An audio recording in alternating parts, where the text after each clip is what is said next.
Did you know more than 40,000 people are killed each year in traffic collisions?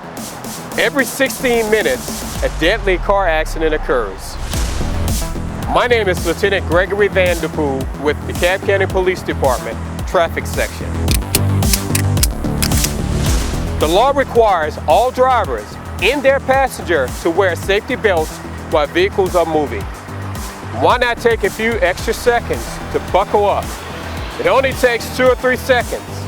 Even buckling up 20 times a day requires a minute or less. The simple act of buckling up is the best way to save lives and reduce injuries from crashing.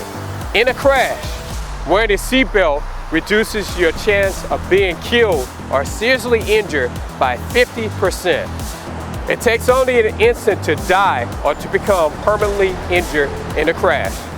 Remember, buckle up, stay alive, arrive alive. This public safety message is brought to you by DeKalb County Police Department and DCTV.